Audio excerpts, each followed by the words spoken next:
Hello students, welcome to my YouTube channel the Mac Hub. मेरा नाम है दीपक कुमार झा। स्वागत करता हूं मैं आज आपका इस नए सेशन में, जो कि इंडियन पॉलिटी के ऊपर है। इंडियन पॉलिटी में हम इश्यूज रिलेटेड टू कॉन्स्टिट्यूशन पढ़ने वाले हैं। आपको पता है कि विजन 365 जो पीटी प्रिलिमिनरी एग्जाम के लिए निकलता है, उसका पहला सब्जेक्ट आउट हो चुका है, पॉलिटी एंड इंस्टीट्यूशन ना। तो इसके अंदर जो हम सब्जेक्ट है कॉन्स्टिट्यूशन, उसके बारे में पढ़ने वाले हैं। यहाँ पर हम कवर करने वाले हैं मई 2021 से लेकर जनवरी 2022 तक जितनी भी न्यूज रही हैं करंट अफेयर्स के लिहाज से, उससे रिलेटेड करंट अफेयर्स का पोर्शन एज वेल एज उससे रिलेटेड स्टैटिक पोर्शन, दोनों को ही हम यहाँ डील करने वाले हैं। ठीक है, आपको पता है कि यूपीएससी एग्जाम हमारा 5 जून को है। एग्जाम ऑलमोस्ट गेट पर आ चुका है। ठीक है, it is knocking the door. So यदि आपकी प्रिपरेशन में मैं थोड़ा बहुत भी हेल्प कर सकूं तो मेरे लिए सौभाग्य होगा, राइट। तो आपकी प्रिलिमिनरी एग्जामिनेशन को बूस्ट करने के लिए, हेल्प करने के लिए, मैं विजन आईएएस पीटी 365 का बहुत ही elaborate discussion PT point of view से आपके लिए लेकर आ गया हूं। ठीक है, यदि आपको ये लेक्चर बहुत ज़्यादा हेल्पफुल लगे तो आप प्लीज़ मेरी वीडियो को लाइक कीजिए, उसे शेयर कीजिए और मेरे चैनल को सब्सक्राइब कीजिएगा। ये एक इनिशिएटिव मैंने स्टार्ट किया है और इसमें मैं सारे सब्जेक्ट्स कवर करने वाला हूँ जितने भी आपके एग्जाम तक विजन द्वारा रिलीज किए जाएंगे।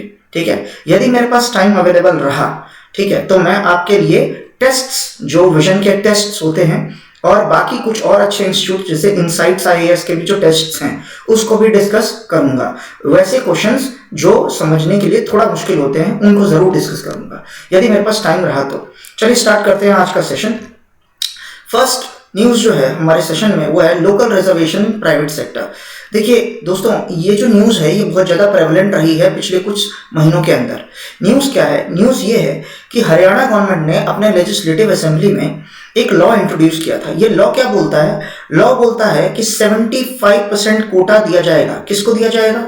लोकल्स को दिया जाएगा। लोकल मतलब वो रेजिडेंट्स हरियाणा के जिनके पास हरियाणा का डोमिसाइल अवेलेबल है, वो अवेल कर सकते हैं इस रिजर्वेशन का।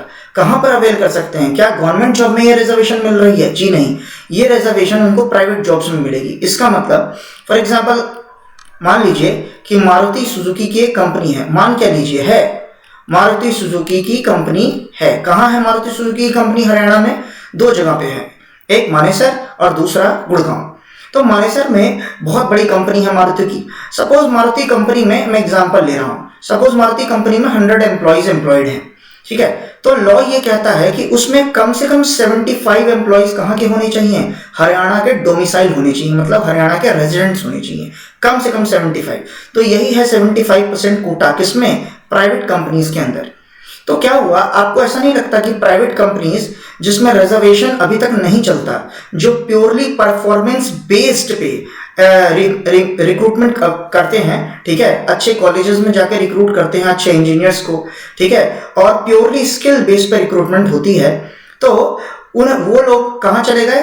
पंजाब और हरियाणा हाईकोर्ट में चले गए और उन्होंने एक पिटीशन दायर कर दी। किसके खिलाफ? हरियाणा गवर्नमेंट के इस लॉ के खिलाफ। और यहां पर क्या हुआ है, पंजाब और हरियाणा हाईकोर्ट ने स्टे लगा दिया है इस पर्टिकुलर लॉ के इंप्लीमेंटेशन पे। ठीक है, स्टे लग चुका है। अभी हरियाणा गवर्नमेंट इस लॉ को इंप्लीमेंट नहीं कर सकती अपने स्टेट के अंदर।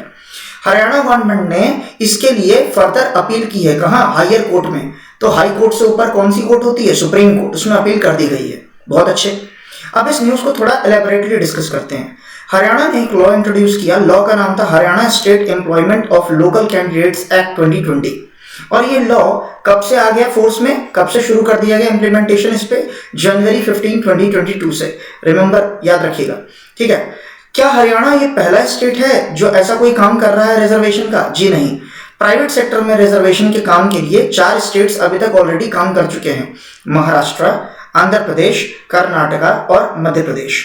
ठीक है, इन्होंने लोकल्स के लिए, अपने रेजिडेंट्स के लिए प्राइवेट जॉब्स में ऑलरेडी रिजर्वेशन का प्रावधान किया हुआ है। क्या सर इनको भी दिक्कतें आई जैसे हरियाणा गवर्नमेंट को दिक्कतें आ रही हैं इंप्लीमेंटेशन में? बिल्कुल, इनको भी दिक्कतें आई हैं। ठीक है, आगे बढ़ते हैं। क्या सर दिक्कतें क्या हैं? आखिर कोर्ट को क्या प्रॉब्लम है यदि हरियाणा गवर्नमेंट रिजर्वेशन या फिर कोई और भी गवर्नमेंट रिजर्वेशन देती है अपने लोकल्स को प्राइवेट जॉब्स में? बहुत दिक्कतें हैं। देखिए, हमारे संविधान का आर्टिकल नंबर 16 ये गारंटी करता है कि हमारे देश के अंदर जो सिटीजन्स हैं उनको पब्लिक एम्प्लॉयमेंट में, ठीक है, स्टेट्स के द्वारा डिस्क्रिमिनेशन नहीं किया जा सकता। मतलब ये है कि यदि आप एम्प्लॉयमेंट के लिए, मतलब आप नौकरी ढूंढते हैं, तो हरियाणा के मारुति सुजुकी के अंदर दिल्ली वाला बंदा भी जाकर नौकरी कर सकता है, उसके अंदर पंजाब का बंदा भी जाकर नौकरी कर सकता है। इसका मतलब प्लेस ऑफ बर्थ, मतलब आपका जन्म कहीं भी हुआ हो इंडिया की टेरिटरी में, आप कहीं के भी निवासी हो, रेजिडेंस आपका कहीं भी हो इंडिया की टेरिटरी में, आप किसी भी स्टेट में फ्री हैं जॉब लेने के लिए, एम्प्लॉयमेंट किसी भी स्टेट में आप जाकर ले सकते हैं। ठीक है, तो सर थोड़ा एलेबोरेटली बताइए।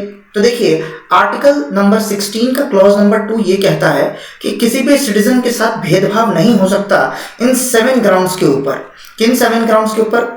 किसी भी रिलीजन का हो, किसी भी रेस का हो, रेस मतलब वो काला हो, गोरा हो, ठीक है, किसी भी कास्ट का हो, कोई भी सेक्स हो, मेल हो, फीमेल हो, या फिर थर्ड जेंडर हो, ठीक है, किसी भी डिसेंट का हो, डिसेंट मतलब कहीं से भी आता हो, ठीक है, कहीं से भी आता हो, मतलब उसके जो पूर्वज हों वो कहीं के भी हों, प्लेस ऑफ बर्थ, ठीक है, रेजिडेंस, या फिर इनमें से कोई भी। लेकिन याद रखना, इसमें इंपॉर्टेंट बात यह है कि सिटीजन होना चाहिए, मतलब ये किसी भी फॉरेनर के लिए ये बात लागू नहीं है। और सिटीजनशिप की डेफिनेशन कहाँ दी गई है?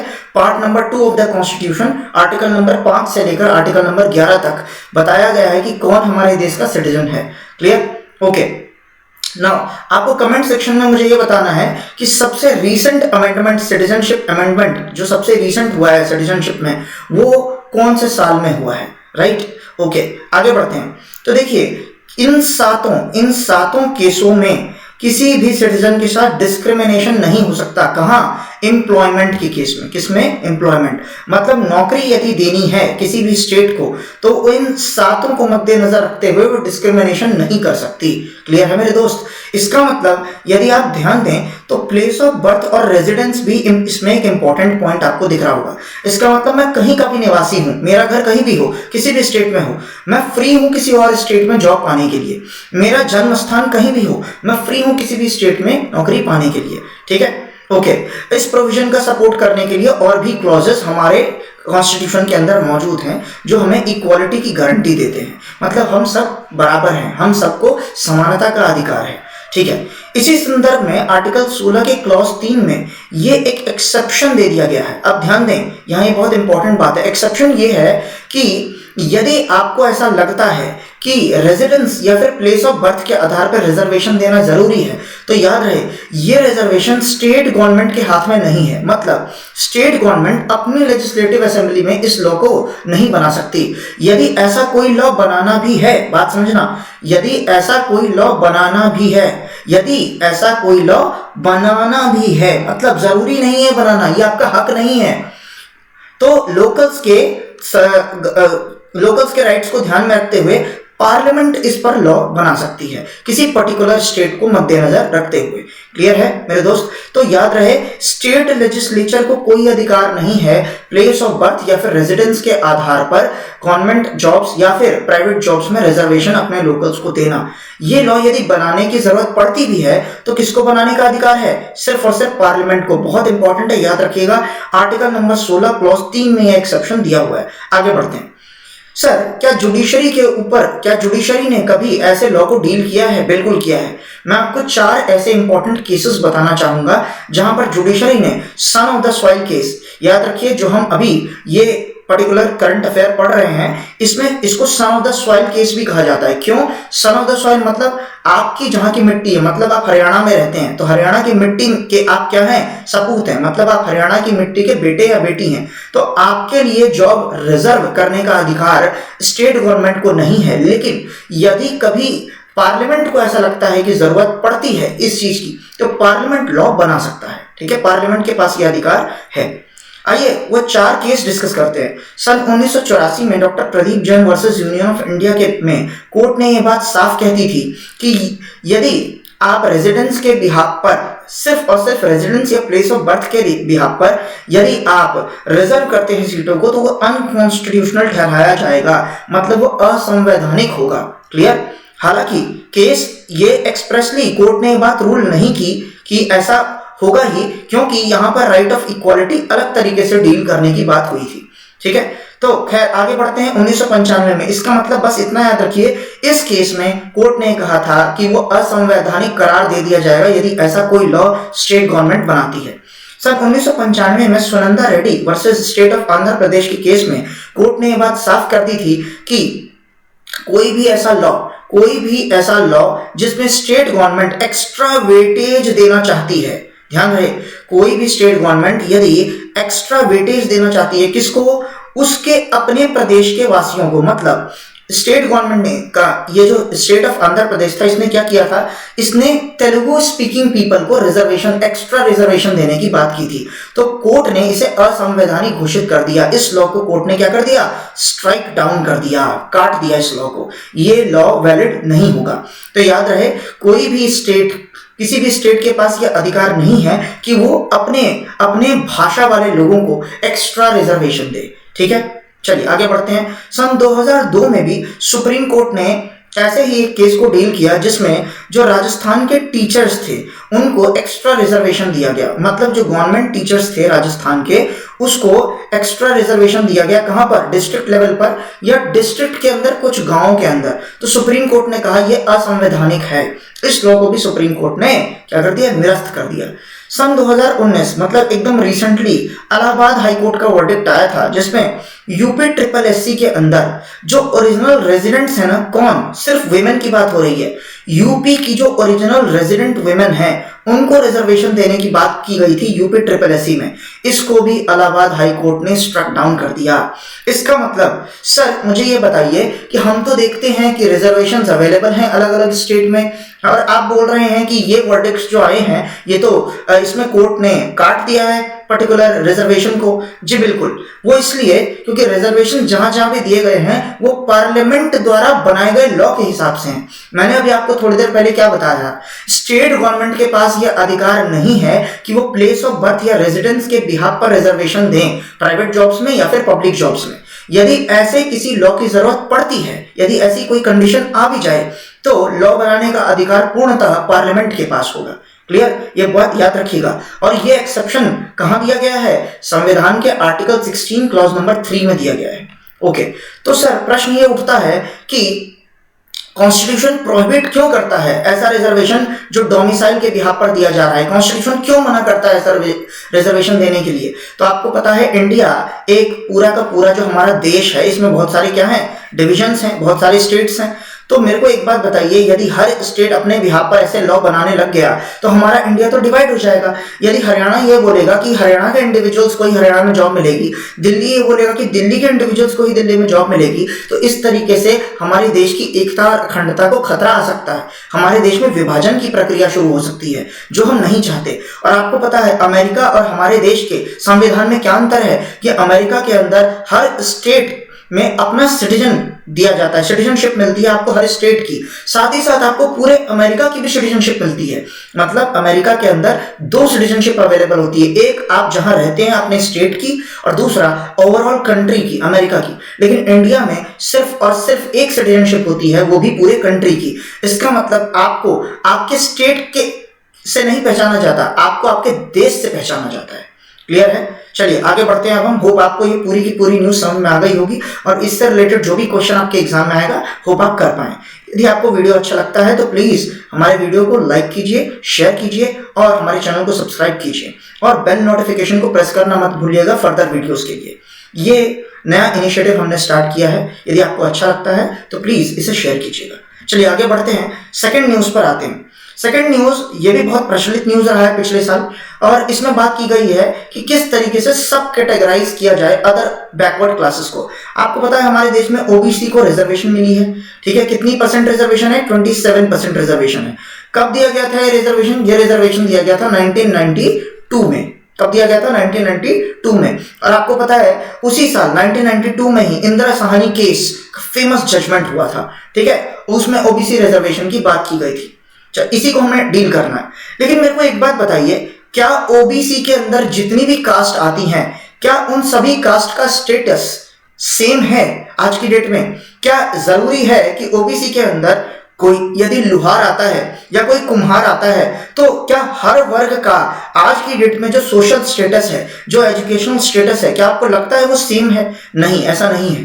ठीक है, इसी के लिए इसी को मद्देनजर रखते हुए कि ओबीसी के अंदर समय समय पर ये देखना कि समय के साथ ओबीसी के कौन से वर्ग रिजर्वेशन का फायदा उठाकर समाज के ऊपर तबके के बराबर आ चुके हैं और कौन सा वर्ग ऐसा है जो इस रिजर्वेशन का फायदा अभी तक नहीं उठा पाया।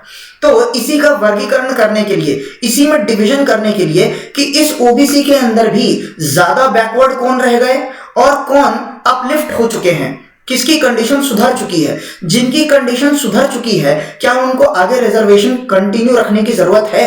तो इसी को ध्यान में रखते हुए जस्टिस जी रोहिणी कमीशन का गठन किया गया था। ठीक है, 2017 में इस कमीशन का गठन किया गया था। तो इसी कमीशन का जो एक्सटेंशन है वो कर दिया गया है, मतलब इस कमीशन को अपनी रिपोर्ट अभी सौंपनी थी, लेकिन 6 मंथ आगे बढ़ा दिया गया है इस कमीशन का डेडलाइन। ठीक है, चलिए आगे बढ़ते हैं। नेक्स्ट, ओबीसी रिजर्वेशन का थोड़ा बैकग्राउंड जान लेना चाहिए हमें। ठीक है, तो कुछ इंपॉर्टेंट ईयर्स मैं आपको बताने वाला हूं, ध्यान दीजिएगा। सन 1953 की बात है, 1953 की बात है। 1953 में क्या हुआ? 1953 के अंदर पहली बार बैकवर्ड क्लासेस का कमीशन का गठन किया गया। ठीक है, किसके हेड कौन थे? इसके हेड काका कलेलकर। याद रखना, बहुत ज्यादा इंपॉर्टेंट है, बहुत सारे एग्जाम्स में ऑलरेडी पूछा जा चुका है। Kaka Kalelkar was the first to head the first backward classes commission. Okay, now it was followed by, इसको किसने फॉलो किया? 1979 में ठीक दूसरा बैकवर्ड क्लासेस कमीशन का गठन किया गया। सन बीपी मंडल आपको पता है बिहार के बहुत प्रसिद्ध हमारे राजनेता थे। तो बीपी मंडल कमीशन का गठन किया गया और इनके ही हेडिंग में इस 1979 कमीशन की रिपोर्ट आई। इस रिपोर्ट को मद्देनजर रखते हुए सरकार ने इस पर फैसला लिया और 1992 में सरकार ने 27% रिजर्वेशन रख दिया और एक नया क्लॉज इंट्रोड्यूस किया गया आर्टिकल नंबर 16 में। आपको पता है आर्टिकल नंबर 16 किससे डील करता है? पब्लिक एम्प्लॉयमेंट से डील करता है, राइट? तो आर्टिकल नंबर 16 में क्लॉज नंबर 4 ऐड किया गया, जहां पर आपको पता है आर्टिकल नंबर 16 क्या बोलता था कि कास्ट के बिहाफ पर आप क्या नहीं कर सकते? कास्ट के बिहाफ पर आप रिजर्वेशन नहीं रख सकते। लेकिन इसी को एक्सेप्शन देते हुए क्लॉज नंबर 4 लाया गया, जहां पर रिजर्वेशन देने की बात की गई कास्ट के बिहाफ पर। किसको? कुछ सोसाइटी के जो सोशली और एजुकेशनली पिछड़े वर्ग थे, उनको आगे लाने के लिए, समाज में बराबरी का अधिकार देने के लिए उनको 27% का रिजर्वेशन दिया गया।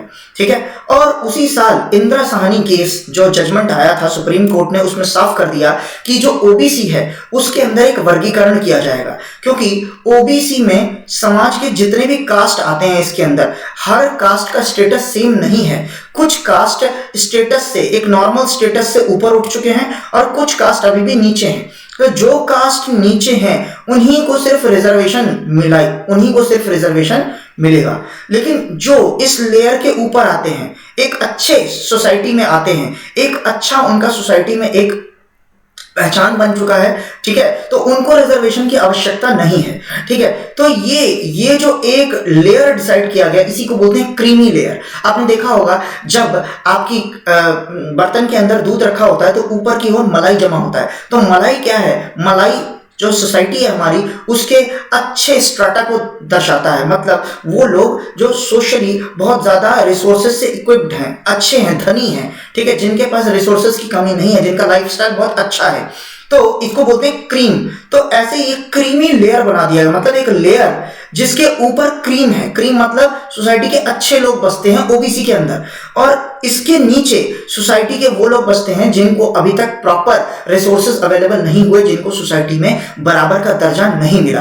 तो रिजर्वेशन आपको क्या लगता है किसको मिलना चाहिए था? ऑब्वियसली जो पिछड़े वर्ग हैं, जो इस लेयर से नीचे आते हैं। तो यदि कोई बोले क्या संपूर्ण ओबीसी वर्ग को रिजर्वेशन दे दिया गया था 1992 में, तो आपका आंसर होना चाहिए नहीं सर।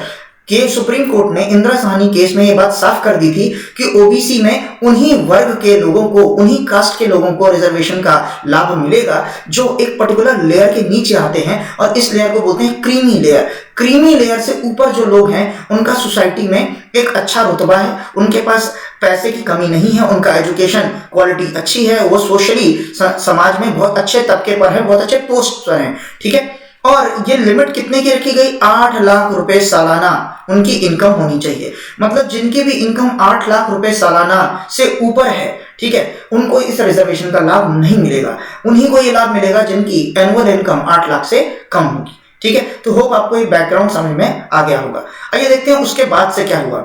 सन 2017 में, जैसे कि मैं आपको पहले ही बता चुका हूं, जस्टिस जी रोहिणी के हेडिंग में यह कमीशन का गठन किया गया, ठीक है। और देखिए कि ऐसे किसी भी कमीशन का गठन किस आर्टिकल के तहत किया जाता है? आर्टिकल नंबर 340 बहुत ज्यादा इंपॉर्टेंट है आपके प्रिलिमिनरी पॉइंट ऑफ व्यू से। आर्टिकल 340 क्या कहता है, आइए देखते हैं। आर्टिकल 340 ये बोलता है कि कॉन्स्टिट्यूशन यह अधिकार देती है, ठीक है, कॉन्स्टिट्यूशन यह अधिकार देती है कि कुछ ऐसी कंडीशंस होंगी जिसके तहत अपॉइंट किया जाएगा कमीशन। मतलब आर्टिकल 340 वो कंडीशंस बताती है आपको जिसके तहत एक कमीशन का गठन किया जाएगा। कैसी कमीशन का गठन किया जाएगा? जो समय समय पर इन्वेस्टिगेट करेगी कि बैकवर्ड क्लासेस की हालत आखिर कैसी है। मान लीजिए मैंने समाज के 10 कास्ट को, ओबीसी के अंदर 10 कास्ट को यह रिजर्वेशन मिला था। मान लीजिए कुछ सालों बाद जब मैं इन्वेस्टिगेट करता हूं कि आखिर अब क्या स्थिति है रिजर्वेशन देने के बाद, और मेरे को दिखता है कि 2 कास्ट इसमें से ऐसी हैं जिनका सोसाइटी में अब रिजर्वेशन की जरूरत नहीं है, मतलब इस सोसाइटी में अच्छे लेवल पर जा चुकी हैं, तो मैं इन दोनों को इस रिजर्वेशन की क्राइटेरिया से बाहर निकाल दूंगा। अब इन दोनों कास्ट को रिजर्वेशन की जरूरत नहीं होगी। तो इसी चीज को समय समय पर इन्वेस्टिगेट करना जरूरी है। तो इसी को ध्यान में रखते हुए कमीशन का गठन किया जाता है। तो क्या ऐसी कंडीशंस हैं जिनको देखकर? तो ऐसी ही कुछ कंडीशंस जिसमें समय समय पर चेक करना जरूरी है। तो ये कहां लिखी गई है ये बात कि कमीशन का गठन किया जाएगा इन कंडीशंस के बिहाफ पर? ये बात आर्टिकल नंबर 240 में मेंशन्ड है, ठीक है। अच्छा, ओबीसी किसको कहते हैं? देखिए ओबीसी हम सोसाइटी के सोशली और एजुकेशनली, ये 2 वर्ड्स ध्यान रखिएगा, सोशली और एजुकेशनली, इसमें कहीं पर भी इकोनॉमिकली की चर्चा नहीं है। याद रखना, बहुत इंपॉर्टेंट है, कहीं पर भी इस शब्द की चर्चा नहीं है। इसीलिए आपने सुना होगा इकोनॉमिकली की चर्चा क्योंकि इसमें नहीं थी, इसीलिए ईडब्ल्यूएस नाम का रिजर्वेशन जनरल कैटेगरी के लिए अलग से इंट्रोड्यूस किया गया, ठीक है, सॉरी, ना सिर्फ हमारे हायर एजुकेशनल इंस्टीट्यूशंस में बल्कि कहां पर? हमारे एम्प्लॉयमेंट के केस में भी, ठीक है। चलिए आगे बढ़ जाते हैं। याद रखिए इकोनॉमिकली वर्ड ओबीसी के अंदर नहीं मेंशन था, क्लियर। आगे बढ़ते हैं। मैंडेट क्या है आखिर इस कमीशन का? कमीशन का मैंडेट ये है, मैंडेट क्या होता है कि कमीशन के आखिर की पॉइंट्स क्या हैं? तो examining the extent of inequitable distribution, मैंने क्या बोला कि ओबीसी के अंदर कुछ कास्ट ऐसे हैं जिनके पास पैसे की कमी नहीं है, जिनके पास एजुकेशन की क्वालिटी की कमी नहीं है, जिनका सोसाइटी में एक अच्छा एक स्टेटस है, जबकि कुछ कास्ट ऐसे हैं जिनके पास ये सुविधाएं उपलब्ध नहीं है। इसका मतलब ये हुआ कि इक्विटेबली डिस्ट्रीब्यूटेड नहीं है, ठीक है। तो ये कमीशन ये बात इंश्योर करेगा कि समाज के ओबीसी के हर कास्ट को रिजर्वेशन का बराबर बेनिफिट मिले, ठीक है। इसी के लिए इस कमीशन का गठन किया गया। प्रेजेंटली कितना परसेंट रिजर्वेशन दिया जाता है? 27% रिजर्वेशन। क्या सिर्फ ये जॉब्स में दिया जाता है? नहीं, ये एजुकेशन में भी दिया जाता है। आपको पता है एजुकेशन में रिजर्वेशन देने के लिए article number 15 clause number 4 introduce किया गया था, और जॉब्स में रिजर्वेशन देने के लिए अभी मैंने बताया article number 16 clause number 4 introduce किया गया था, ठीक है। ओके, तो ये कमीशन क्या करेगा? ये कुछ मैकेनिज्म ऐसी स्थापित करेगा, कुछ ऐसे क्राइटेरिया बनाएगा जिससे ये तय किया जा सके कि कौन से कास्ट को ओबीसी के अंदर में कौन से कास्ट को रिजर्वेशन देना है और कौन से कास्ट को रिजर्वेशन नहीं देना है, क्लियर। इसी को बोलते हैं कैटेगरी के अंदर कैटेगरी। मतलब ओबीसी खुद एक कैटेगरी है, इसके अंदर खुद एक दूसरी कैटेगरी जिसको रिजर्वेशन देना जरूरी है, और बाकी को रिजर्वेशन के पॉइंट से बाहर निकाल देना चाहिए क्योंकि वो इस रिजर्वेशन का लाभ लेकर आप ऊपर उठ चुके हैं। तो इसी को बोलते हैं सब कैटेगराइजेशन, क्लियर। चलिए आगे बढ़ते हैं। फिलहाल के लिए ओबीसी के को 4 कैटेगरी में, 4 सब कैटेगरी में बांटने की बात की गई है। मतलब ये जो आप 27% रिजर्वेशन देख रहे हैं ना, तो ये पूरे ओबीसी ग्रुप में बहुत सारे कास्ट को मिलता है, लेकिन इसमें से हर कास्ट का स्टेटस सेम नहीं है। कुछ कास्ट का स्टेटस अच्छा है, कुछ का मीडियम है, और कुछ का स्टेटस आज भी बहुत खराब है। तो आपको क्या लगता है, जिनका स्टेटस आज भी बहुत खराब है उनको ज्यादा परसेंटेज रिजर्वेशन देने की जरूरत है? तो कमीशन ने क्या प्रपोज किया है अपनी रिपोर्ट में? कमीशन ने यह बोला है कि 4 सब कैटेगरी हमें बनानी चाहिए। बहुत इंपॉर्टेंट है, प्रिलिमिनरी पॉइंट ऑफ व्यू से याद रखना है, स्टेटमेंट आ सकता है। कितनी सब कैटेगरीज में डिवाइडेड है? 4। तो ये 4 सब कैटेगरीज में कितने कितने परसेंट रिजर्वेशन देने की बात की गई है? तो इनके अंदर जो सबसे पिछड़े वर्ग होंगे उनको 10% रिजर्वेशन, उससे कम वालों को 9%, उससे कम वालों को 6%, और जिनका स्टेटस बहुत ज्यादा अच्छा है उनको 2% रिजर्वेशन। और जो 8 लाख की लिमिट ऑलरेडी पार कर चुके हैं उनको रिजर्वेशन नहीं दिया जाएगा। उसको बोलते हैं क्रीमी लेयर, मतलब एक लेयर से ऊपर उठने वाले ओबीसी, उनको लाभ नहीं मिलता रिजर्वेशन का, वो जनरल कैटेगरी के अंदर ही काउंट होंगे। ठीक है, चलिए नेक्स्ट। तो एनसीबीसी के बारे में आपने सुना होगा, national commission for backward classes. अभी मैं इसके बारे में भी आपको थोड़ी बहुत जानकारी दूंगा। तो एनसीबीसी के according, national commission of backward classes के अकॉर्डिंग 11 स्टेट्स ऐसे हैं जहां पर सब कैटेगराइजेशन ऑलरेडी हो चुकी है ओबीसी की। ठीक है, तो सब कैटेगराइजेशन ओबीसी की हो चुकी है। कौन कौन से ये स्टेट हैं, आराम से इसे बैठकर पढ़ लीजिएगा और इससे स्मरण कर लीजिएगा। याद रहे कि इसके अंदर एक यूनियन टेरिटरी है, मात्र एक ही ऐसा यूनियन टेरिटरी है जिसमें ओबीसी के रिजर्वेशन को सब कैटेगराइज किया गया है। याद रखना, बहुत ज्यादा इंपॉर्टेंट है। There are total 10 states and 1 union territory. So overall 11 ऐसी टेरिटरी है इंडिया के अंदर जहां पर सब कैटेगराइजेशन ऑलरेडी हो चुकी है। ठीक है, चलिए आगे बढ़ते हैं। अब हम क्रीमी लेयर की जरा बात कर लें। तो अभी मैंने आपको बताया कि क्रीमी लेयर से ऊपर जो ओबीसी की कास्ट आते हैं उनको रिजर्वेशन का लाभ नहीं मिलता। लेकिन सर हम कैसे पहचानेंगे कि क्रीमी लेयर में कोई कास्ट आती है या नहीं? तो मैंने एक तो आपको बहुत इंपॉर्टेंट पॉइंट बता दिया कि क्रीमी लेयर में वो आते हैं जिनकी इनकम 8 लाख, सालाना इनकम 8 लाख या उससे ऊपर की हो, तो उनको रिजर्वेशन का बेनिफिट नहीं मिलता। ये क्रीमी लेयर जो टर्म है ना, बहुत ज्यादा इंपॉर्टेंट है मेरे दोस्तों, प्रिलिमिनरी पॉइंट ऑफ व्यू से, क्योंकि हम प्री के लिए यहां तैयारी कर रहे हैं। तो सतनाथन कमीशन ने 1971 में यह टर्म दिया था। कौन सा टर्म? क्रीमी लेयर, जो कि फाइनली यूज किया गया था सुप्रीम कोर्ट की जजमेंट में, इंदिरा साहनी केस में 1992 में। ठीक है, बाकी कंडीशंस क्या हैं? एक्सेप्ट ये जो इनकम की कंडीशन है, इसके अलावा और क्या क्या कंडीशन है जो रिजर्वेशन की बताई गई थी इंदिरा साहनी के केस में? तो सुप्रीम कोर्ट ने यह बोला था कि ओबीसी उन क्लासेस को बोला जाएगा जो सोशली और एजुकेशनली बैकवर्ड है। याद रहे, मैं फिर से आपको याद दिला रहा हूं, यहां इकोनॉमिकली वर्ड की चर्चा नहीं है। इकोनॉमिकली वीकर सेक्शन के लिए अलग से रिजर्वेशन का प्रावधान है 10% का। ठीक है, okay. Now 50% cap, Indira Sahni judgment में सुप्रीम कोर्ट ने यह बात साफ कर दी थी कि कभी भी वर्टिकल रिजर्वेशन देते समय 50% को आप क्रॉस नहीं कर सकते। इसका मतलब यह हुआ कि अनरिजर्व्ड ओबीसी, एससी, एसटी, इसको बोलते हैं वर्टिकल रिजर्वेशन। क्या बोलते हैं इसे? Vertical reservation. तो आपको पता है एसटी को इस समय पर कितना रिजर्वेशन मिला हुआ है? 7.5%। एससी को कितना मिला हुआ है? 15%। ओबीसी को कितना मिला हुआ है? 27%। ये तीनों मिलाकर टोटल रिजर्वेशन कितना हो जाता है? 49.5%। तो अनरिजर्व कैटेगरी को कितना मिला बेनिफिट? 50.5। आखिर में ये बेनिफिट नहीं है, इसके अंदर अनरिजर्व मतलब ओपन कैटेगरी, मतलब इसके अंदर हायर एजुकेशनल इंस्टीट्यूशंस में एडमिशन लेने के लिए और पब्लिक एम्प्लॉयमेंट के लिए इसके अंदर कोई भी कॉम्पीट कर सकता है। मतलब ओबीसी, एससी, एसटी और जनरल कैटेगरी के स्टूडेंट्स वो सब कॉम्पीट कर सकते हैं इसके अंदर। लेकिन ये स्पेशली रिजर्व कर दी गई है सीटें इन पर्टिकुलर कास्ट्स के लिए, एससी, एसटी और ओबीसी के लिए। तो ध्यान से देखिए, यहां पर 50% का कैप लगा दिया। मतलब ये जो तीनों रिजर्वेशंस हैं, ओबीसी, एससी और एसटी, इन तीनों को मिलाकर कभी भी रिजर्वेशन 50% को क्रॉस नहीं करना चाहिए। ये बात सुप्रीम कोर्ट ने कौन सी जजमेंट में साफ की थी?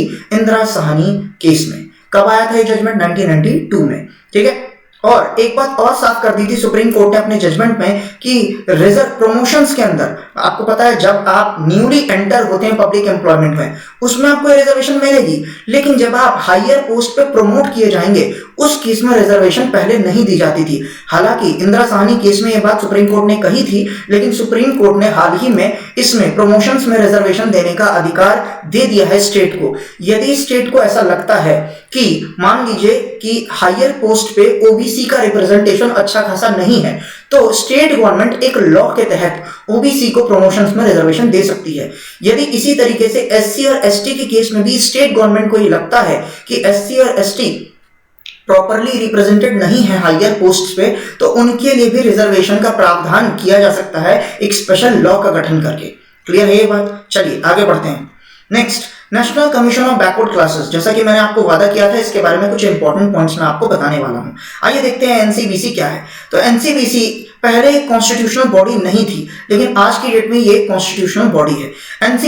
एनसीबीसी का पार्लियामेंट द्वारा गठन, पार्लियामेंट में लॉ के द्वारा गठन किया गया था। कब? 1993 में। तो याद रहे, पहले आज की डेट में ये कॉन्स्टिट्यूशनल बॉडी है, लेकिन पहले ये कॉन्स्टिट्यूशनल बॉडी नहीं थी जब इसे पहली बार इंट्रोड्यूस किया गया था। ये पार्लियामेंट के लॉ के स्टैट्यूटरी, ये जो वर्ड आप देख रहे हैं स्टैट्यूटरी बोलते हैं इसे, इसका मतलब ये होता है कि पार्लियामेंट ने लॉ के तहत इस बॉडी को बनाया है। ठीक है, ये कॉन्स्टिट्यूशनल बॉडी स्टार्टिंग में नहीं थी, लेकिन कॉन्स्टिट्यूशन के 102nd कॉन्स्टिट्यूशनल अमेंडमेंट एक्ट के तहत आर्टिकल नंबर 338 बी ऐड किया गया।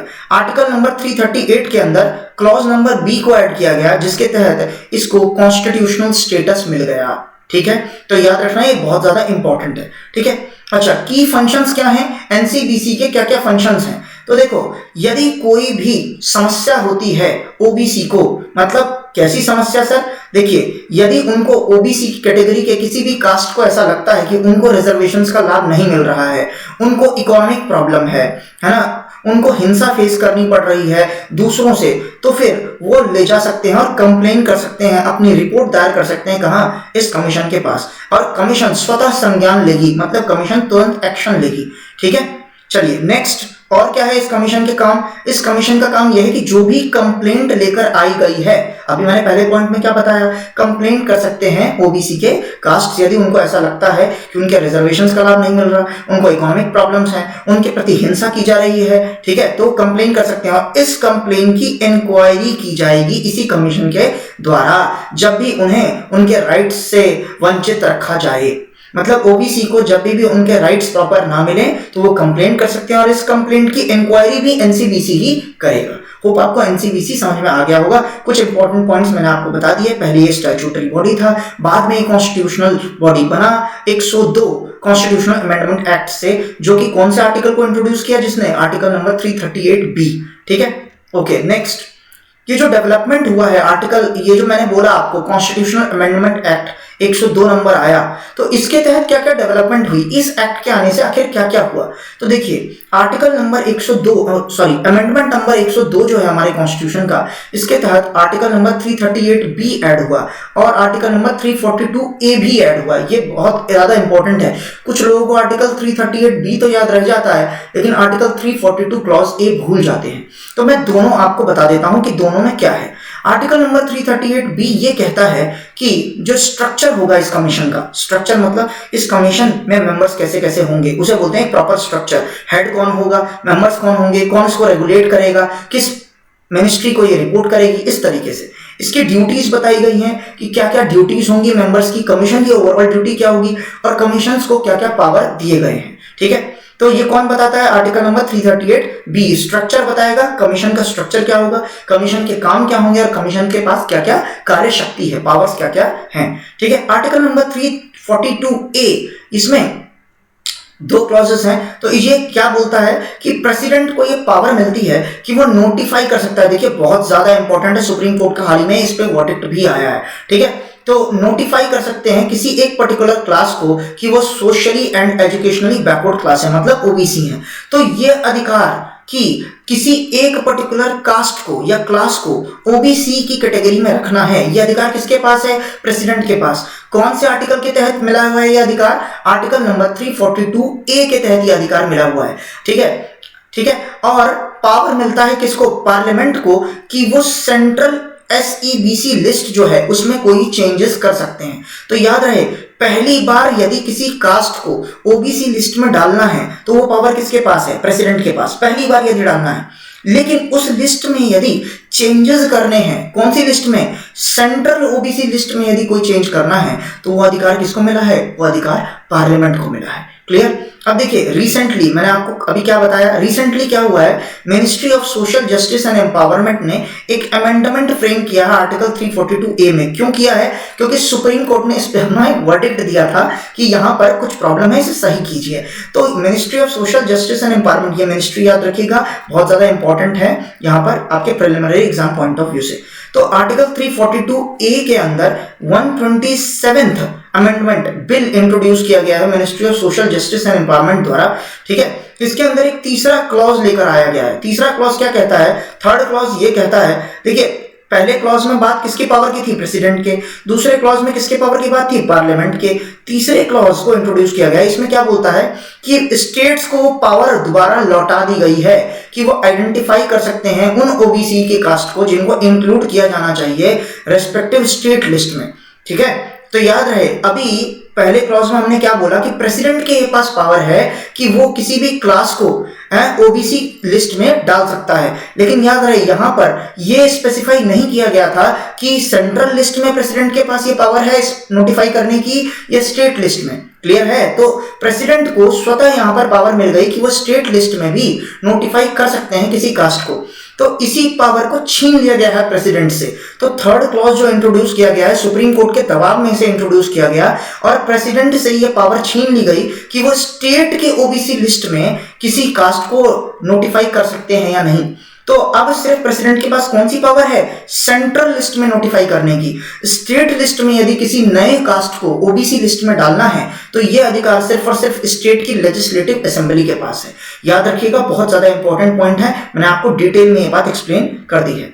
चलिए आगे बढ़ते हैं। देखिए अभी तक क्या चल रहा था, जब तक ये इंट्रोड्यूस नहीं किया गया था ये अमेंडमेंट आर्टिकल नंबर 102 अमेंडमेंट जो है हमारा, तब उससे पहले क्या होता था कि स्टेट गवर्नमेंट जो थी वो उनके पास फ्रीडम थी कि वो डिसाइड कर सकते थे कि कौन सी कास्ट को वो स्टेट की ओबीसी लिस्ट में रखें। और मैंने अभी क्या बोला, स्टेट गवर्नमेंट की इस पावर को प्रेसिडेंट को सौंप दिया गया था इस अमेंडमेंट के तहत। लेकिन इसी अमेंडमेंट में क्लॉज नंबर 3 ऐड कर दिया गया सुप्रीम कोर्ट के दबाव में कि स्टेट गवर्नमेंट को पावर वापस दी जाती है कि स्टेट की जो ओबीसी लिस्ट है उसमें कोई नई कास्ट को ओबीसी लिस्ट में डालना है तो स्टेट की लेजिस्लेटिव असेंबली करेगी, ना कि प्रेसिडेंट। प्रेसिडेंट के पास सिर्फ और सिर्फ सेंट्रल ओबीसी लिस्ट में यदि किसी नई कास्ट को इंट्रोड्यूस करना है सिर्फ उसका अधिकार है। ठीक है, आगे बढ़ते हैं। सेपरेट ओबीसी लिस्ट ड्रॉ की जाएगी सेंटर के लिए और स्टेट के लिए। ठीक है, 1993 से यही चल रहा है, सेंटर का अलग ओबीसी लिस्ट होता है, स्टेट का अलग।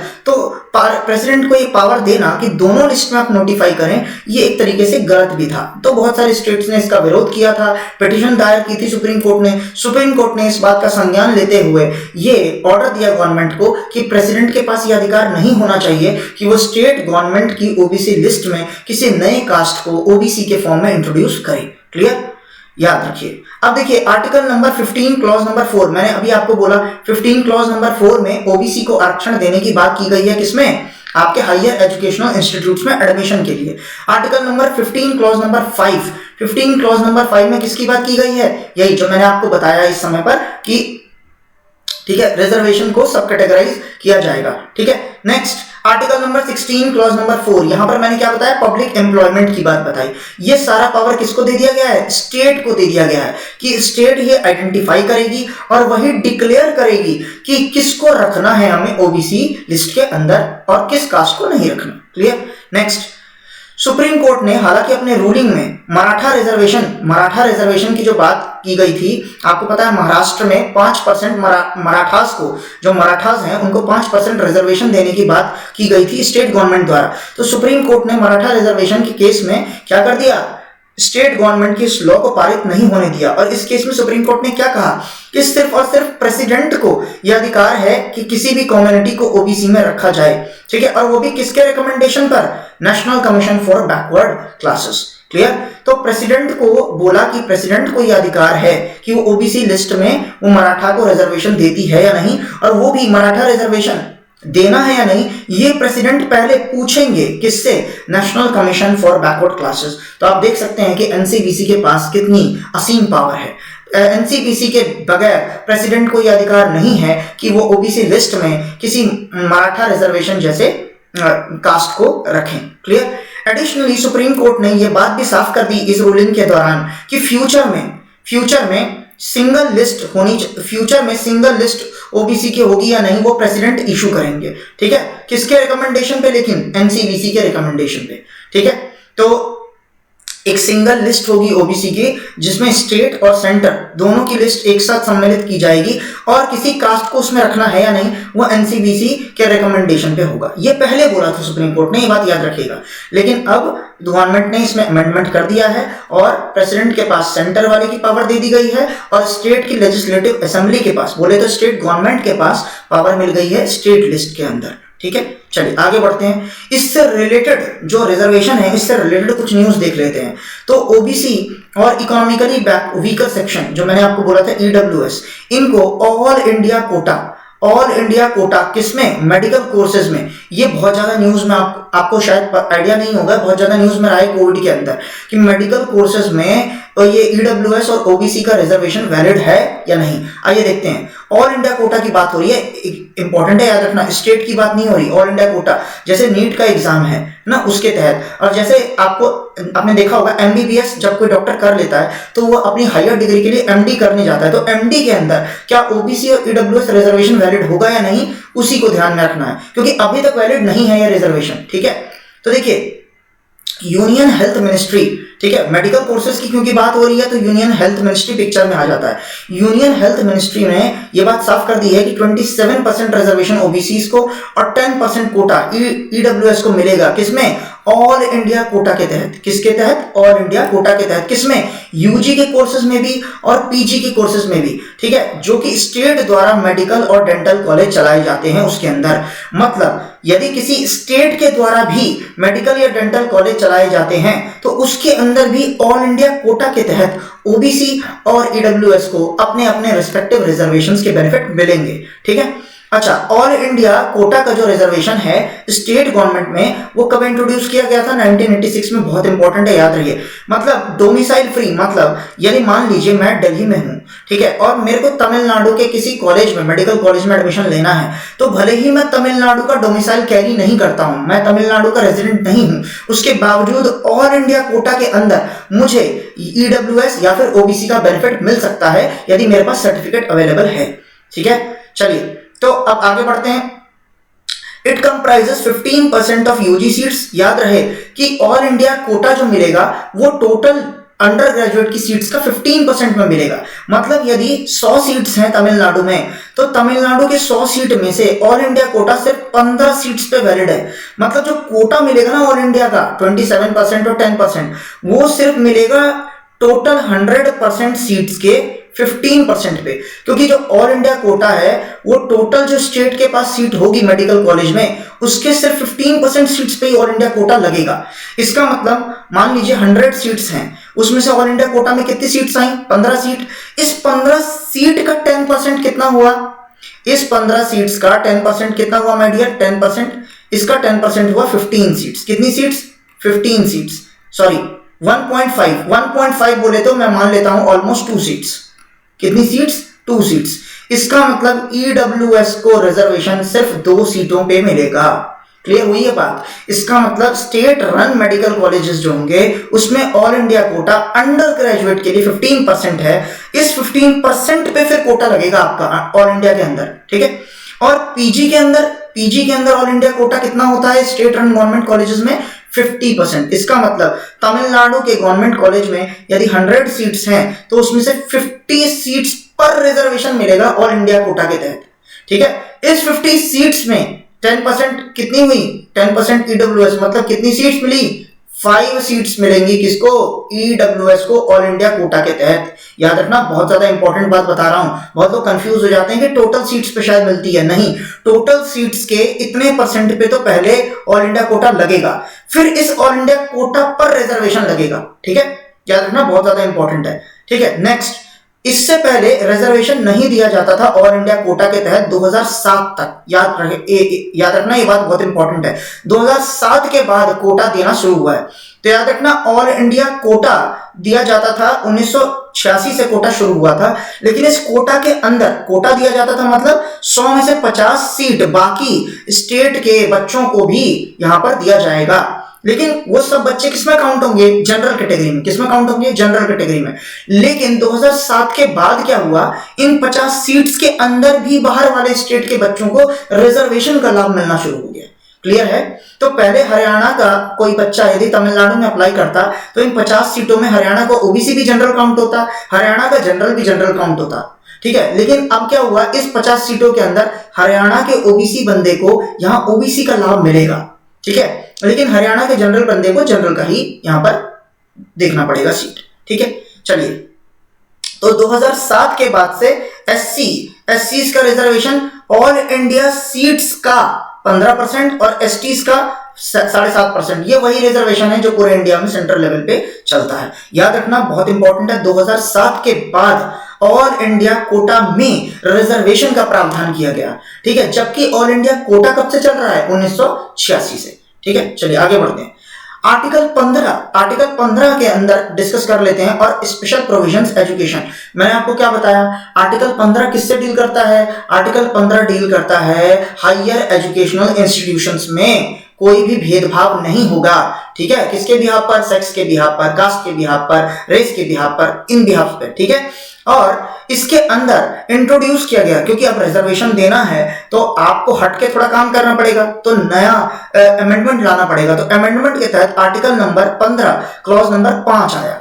इसके तहत क्या बोला गया? स्पेशल प्रोविजन दिया गया। किसको? फॉर द एडवांसमेंट, मतलब समाज के कुछ वर्ग ऐसे हैं जो सोशली और एजुकेशनली बैकवर्ड हैं, उनका उत्थान करने के लिए, उनको एडवांस करने के लिए, सोसाइटी में दूसरों के बराबर लाने के लिए। ठीक है, इसमें ओबीसी, एससीज और एसटीज को एडमिशन, जो हायर एजुकेशनल इंस्टीट्यूशन है, इसमें एडमिशन के लिए रिजर्वेशन दिया गया। क्योंकि आपको पता है जो ओरिजिनल आपका आर्टिकल था उसमें भेदभाव ना करने का प्रावधान था, लेकिन रिजर्वेशन देना एक तरीके से भेदभाव जैसा लगता है।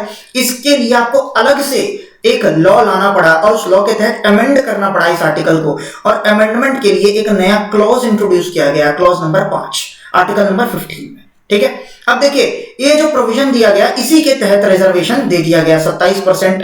ठीक है, किसको? ओबीसी को। कहां? हायर एजुकेशनल इंस्टीट्यूशंस में। ठीक है, इसमें सेंट्रल गवर्नमेंट के इंस्टीट्यूशंस भी, मेडिकल इंस्टीट्यूशंस भी शामिल हैं। और ये कब से शुरू हो गया रिजर्वेशन? सन 2006-7 से। तो आपने देखा ऑल इंडिया कोटा के अंदर स्टेट गवर्नमेंट कॉलेजेस में भी रिजर्वेशन कब से मिला?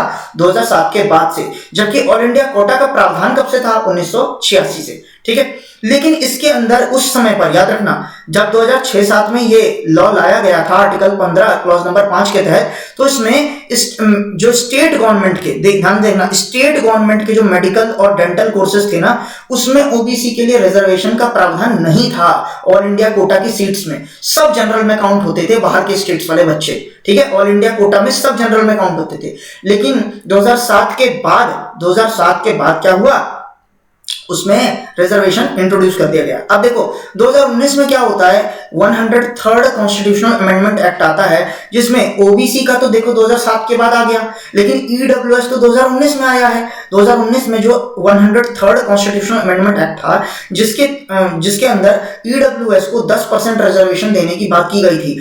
ये जनरल कैटेगरी के वो स्टूडेंट्स हैं जिनमें कुछ क्राइटेरियाज लेट डाउन किए गए हैं इस कॉन्स्टिट्यूशनल अमेंडमेंट एक्ट में। क्या क्राइटेरिया? उसमें से मेन क्राइटेरिया ये है, जो क्राइटेरिया क्रीमी लेयर के लिए था ओबीसी में, याद करो कौन सा क्राइटेरिया? इनकम का क्राइटेरिया। 8 लाख से कम की इनकम होनी चाहिए सालाना। इसके अलावा और भी कई क्राइटेरिया हैं, जैसे एग्रीकल्चरल लैंड है, प्लॉट कितना बड़ा होना चाहिए, फैमिली में कैसे मेंबर्स हैं। ठीक है, तो इस तरीके से बहुत सारी बातें हैं। ठीक है, तो मेन है इनकम, तो इनकम 8 लाख से कम होना चाहिए पूरी फैमिली का मिला के। ठीक है, याद रहे। तो इसमें 10% रिजर्वेशन का लाभ इस हायर एजुकेशनल इंस्टीट्यूशन, मतलब जो मेडिकल और डेंटल कोर्स हैं, उसमें अब 10% रिजर्वेशन ईडब्ल्यूएस को भी मिलेगा 2019 के बाद से। इसके लिए आर्टिकल नंबर 15 क्लॉज नंबर 6, देखो क्लॉज नंबर 5 में तो ओबीसी को रिजर्वेशन देने की बात हुई, ठीक है, एससी को, एसटी को, ठीक है, लेकिन ये क्लॉज नंबर जो 6 आया ना, इसमें ईडब्ल्यूएस को रिजर्वेशन देने की बात की गई ऑल इंडिया कोटा के अंदर मेडिकल और डेंटल कॉलेजेस में जो स्टेट द्वारा चलाए जाते हैं, ठीक है, सेंट्रल में तो पहले से ही था, ठीक है। हालांकि ईडब्ल्यूएस का तो 2019 के बाद ही आया, चाहे सेंटर की बात हो चाहे स्टेट की बात हो, ठीक है। अब आगे बढ़ते हैं। देखिए, reservation of OBCs in local body, जो लोकल बॉडी मतलब पंचायत और एमसीडी के इलेक्शन होते हैं, उनमें रिजर्वेशन की बात करते हैं ओबीसी की। तो देखिए यहां पर सेंटर एक अभी इस पर विचार कर रही है, जो रिव्यू पिटीशन डाला गया है सुप्रीम कोर्ट में, ठीक है, कि पॉलिटिकल रिजर्वेशन ओबीसी को लोकल बॉडीज में दिए जाएं, जैसे म्युनिसिपल कॉर्पोरेशंस, पंचायत, है ना। तो इसमें ट्रिपल टेस्ट क्राइटेरिया होगा। अब ये मैं आपको थोड़ा डिटेल में समझाऊंगा कि ट्रिपल टेस्ट क्राइटेरिया को पास करना होगा रिजर्वेशन के लिए, ठीक है। अर्लियर पहले क्या हुआ था, सुप्रीम कोर्ट ने ये जो 27% रिजर्वेशन है ना ओबीसी का लोकल बॉडीज में, इसको स्ट्राइक डाउन कर दिया था, ठीक है। महाराष्ट्र ने और मध्य प्रदेश ने ये पहल की थी कि रिजर्वेशन दिया जाए पंचायत में और एमसीडी में, किसको, ओबीसी को 27% रिजर्वेशन दिया जाए, लेकिन सुप्रीम कोर्ट ने इस पर्टिकुलर रिजर्वेशन को मना कर दिया, काट दिया, ठीक है। और सुप्रीम कोर्ट ने जो ये ऑर्डर दिया, ये अपनी किसी जजमेंट की बेस पे दिया होगा, बिल्कुल। कृष्णमूर्ति जो जजमेंट थी जो सुप्रीम कोर्ट ने पहले किया था, इसमें सुप्रीम कोर्ट ने ये बात कही कि यदि आप पॉलिटिकल पार्टिसिपेशन में भी रिजर्वेशन दे देंगे तो इससे प्रॉब्लम्स आनी शुरू हो जाएंगी पॉलिटिकल पार्टिसिपेशन में। मतलब लोग जो कैंडिडेट्स एक्चुअल में दावेदारी हैं, जिनकी दावेदारी बहुत अच्छी है, ठीक है, एमसीडी में इलेक्शन जीतने की या फिर पंचायत में इलेक्शन जीतने की, वो अपनी दावेदारी प्रस्तुत नहीं कर पाएंगे, क्योंकि रिजर्वेशन की वजह से उनकी दावेदारी पीछे चली जाएगी, ठीक है। तो रिजर्वेशन देना एक ठीक बात नहीं है, ठीक है। और एक्सेस होना चाहिए सबको, ठीक है, और एक्सेस होना चाहिए सबको एजुकेशन में और एम्प्लॉयमेंट में। इसके लिए सुप्रीम कोर्ट ने रिजर्वेशन को दूर रखा, किससे, पॉलिटिकल ये जो लोकल बॉडीज के इलेक्शंस हैं उनसे, ठीक है। हालांकि सेंटर मतलब जो हमारी सेंट्रल गवर्नमेंट है, ये इस बात पर विचार कर रही है, क्योंकि सुप्रीम कोर्ट के इस डिसीजन पे एक रिव्यू पिटीशन दायर किया गया कि रिजर्वेशन देना चाहिए, ठीक है। तो रिव्यू पिटीशन मतलब सुप्रीम कोर्ट अपने डिसीजन को एक बार दोबारा जांचे, एक बार दोबारा देखे, एक बार दोबारा अपने डिसीजन को पर ध्यान दे कि रिजर्वेशन देना जरूरी है या नहीं। तो सेंटर सुप्रीम कोर्ट के पास जो ये रिव्यू पिटीशन गया है, सेंटर भी इस पर अभी विचार कर रही है। तो सेंटर ने ये बोला है कि ट्रिपल टेस्ट को पास करना होगा यदि रिजर्वेशन आपको चाहिए। तो ट्रिपल टेस्ट क्या है, आइए देखते हैं ये 3 टेस्ट क्या है। पहला, एक डेडिकेटेड कमीशन का गठन किया जाएगा जो ये बात देखेगी कि इंक्वायरी करना होगा, मतलब एक इंक्वायरी करेगी कि आखिर क्या क्या प्रॉब्लम्स आ सकती हैं यदि हम स्टेट के अंदर लोकल बॉडीज में ओबीसी को आरक्षण दे देते हैं, तो क्या क्या प्रॉब्लम आ सकती हैं, ठीक है। तो पहली बात, उन प्रॉब्लम्स को देखना पड़ेगा। यदि प्रॉब्लम्स जेन्युइन हुई तो रिजर्वेशन नहीं मिलेगा, और यदि कोई खास प्रॉब्लम नहीं आती है, ठीक है, इंक्वायरी करने के बाद, तो फिर एक कमीशन, देखो मैंने क्या बोला, एक कमीशन का गठन किया जाएगा। कमीशन इंक्वायरी करेगी कि क्या क्या प्रॉब्लम हो सकती है रिजर्वेशन देने पर। यदि प्रॉब्लम्स इतनी जेन्युइन नहीं है तो फिर वो रिजर्वेशन दिया जा सकता है, लेकिन यदि प्रॉब्लम्स बहुत ज्यादा हैं रिजर्वेशन देने से तो फिर रिजर्वेशन नहीं दिया जाएगा। पहला टेस्ट। दूसरा टेस्ट क्या है कि प्रोपोर्शन कितना होना चाहिए रिजर्वेशन का। मतलब हो सकता है कि किसी गांव में जो पंचायत का इलाका है वहां पर ओबीसी की जनसंख्या ही बहुत कम हो, तो फिर वहां ओबीसी को 27% रिजर्वेशन देने का क्या बेनिफिट होगा। भाई जहां पर आपकी जनसंख्या ही कम है वहां पर रिजर्वेशन देने का कोई तुक ही नहीं बनता, लेकिन जहां आपकी जनसंख्या ज्यादा है वहां रिजर्वेशन देना जरूरी हो जाता है, ठीक है। तो रिप्रेजेंटेशन के हिसाब से प्रोपोर्शन दिया जाएगा रिजर्वेशन का। क्लियर है। नेक्स्ट, और ये कौन बताएगा, सेंटर को कमीशन ही बताएगी, वही कमीशन जिसको इंक्वायरी करने के लिए गठन किया गया है।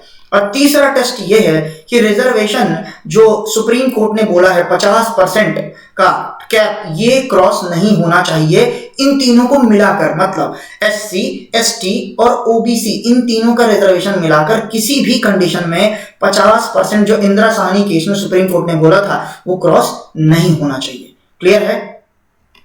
तो चलिए आज की क्लास यहीं समाप्त करते हैं, और आगे के जो हमारे पास इंपॉर्टेंट करंट अफेयर्स हैं वो हम कैरी ऑन करेंगे अपने नेक्स्ट लेक्चर में। तो यदि आपको लेक्चर अच्छा लगा हो तो फिर आप प्लीज हमारे वीडियो को लाइक कीजिए, शेयर कीजिए और हमारा चैनल सब्सक्राइब कीजिए और बेल आइकन को प्रेस करना मत भूलिएगा आगे की वीडियोस की नोटिफिकेशन के लिए। ठीक है, till then goodbye, take care everyone.